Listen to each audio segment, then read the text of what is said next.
Hello! So in this video, I'm going to walk you through how to do your monthly review worksheet in your mini digital budget planner. So the first thing we're going to do is we are going to go back to that initial budget for the month that we sent, and we are going to track and write down all the different planned expenses that we anticipated having for the month. So I'm going to go back.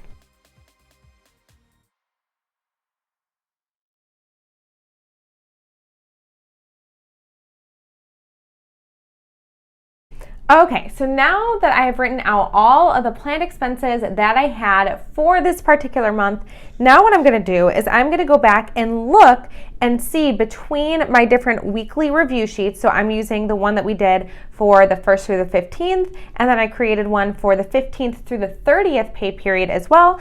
I'm going to calculate all of these categories up and see what my actual spending looked like for each of these categories.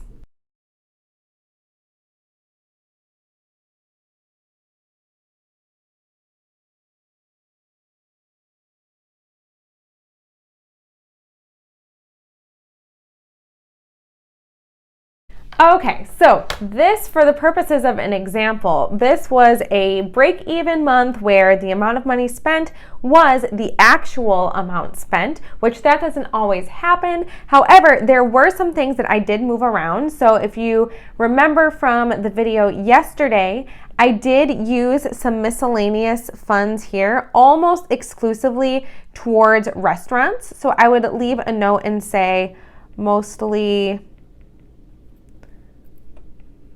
used at restaurants.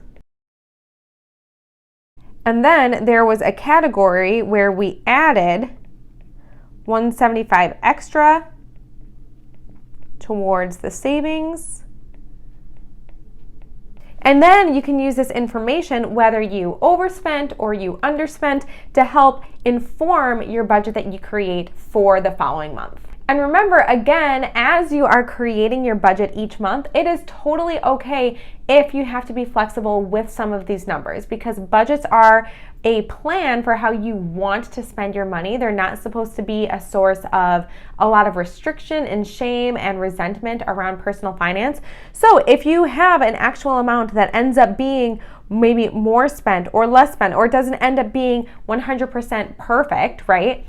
Think of this as a way to collect information and then inform your financial decisions that you want to make in the next month and create an updating spending plan going forward. So I hope this was helpful, and reply to this email if you have any additional questions.